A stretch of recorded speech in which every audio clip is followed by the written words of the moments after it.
Hi guys, naalala ko nga meron pa kaming mga tinapay sa ref. Yes po, nilalagay ko talaga sa ref para mas ma-prolong yung kanyang shelf life. Kaya naman kahit lampas na ng expiry date niya, pwede pa din yan. Siyempre pa, makikita nyo naman kung meron na yung amag or mga discoloration. Kapag ka ganun, huwag yun ang gagamitin. Hindi ba nagigising si Jonas at si Nerea, kaya naman naisip kong gumawa ng almusal para sa kanila. Kaswit. Chinek ko muna isa-isa yung tinapay. So far, so good naman. Kumuha lang ko ng gunting. Kita nyo naman yan, di magnet pa. By Massflex yan, syempre.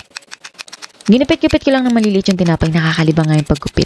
Wala ng stress. Uy, 4 ingredients lang pala itong breakfast na gagawin natin. Pwede ding pang merienda, pwede nyo din pang baon.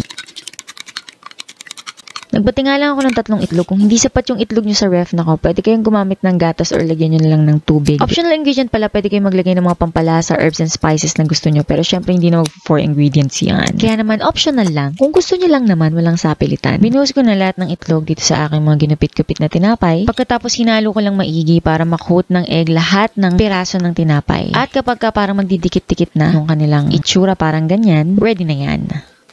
Sa mga nagtatanong kung saan ko nabibili itong aking mga gamit, yung link pinapost ko sa description box or sa comment section. Check nyo na lang guys. At gagamitin ko itong aking induction cooker. Gagamitin ko din itong aking non-stick pan from Massflex. Nag-spray lang ako ng cooking oil. Konti lang para mas maluto itong bread and egg mixture. Kung meron kayong air fryer, pwede din gawin nyo sa air fryer. Inihulog ko na nga lahat ng egg and bread mixture. Pagkatapos, inispread ko lang, ikinalat kong maigi dito sa aking pan. Make sure na hinaan nyo lang yung apoy at takpan natin. Pwede kayong magpatak ng konting tubig dun sa kawali para makatulong yung steam na maluto yung ating bread. Ang teknik ko palang ginawa para mabiling, kumuha ko ng 2 pinggan, pagkatapos binaligtad ko lang at ibinalik ko sa kawali. At dahil nga nakikipagkwentuhan ako niyan, kaya naman nakalimutan ko, kailangan ko palang bilingin. O diba, medyo natusta lang naman ng konti pero kasarapan lang yan. Ito yung pangatlo nating ingredient, pizza sauce. Pero kung wala kayong pizza sauce, pwede kayong gumamit ng ketchup. Na-try ko na yon and masarap din siya. Pwedeng banana ketchup, pwedeng tomato ketchup, kung ano ang trip nyo. Spread nyo lang evenly. Nubos ko na yung laman ng isang pakete kasi maliit lang naman siya. Kung ayaw nyo ng ketchup, pwede kayong gumamit ng pesto kung meron kayong pesto dyan.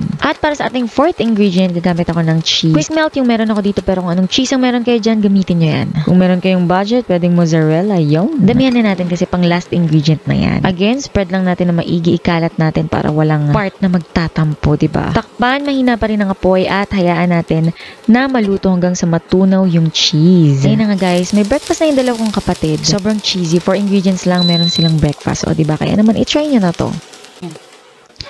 Abay, kung nakaka-LL kayo, pwede kayo maglagay ng hotdog, bell pepper, onion, pineapple, pepperoni, ham, o diba, ang dami. Ayun lang, tara kain.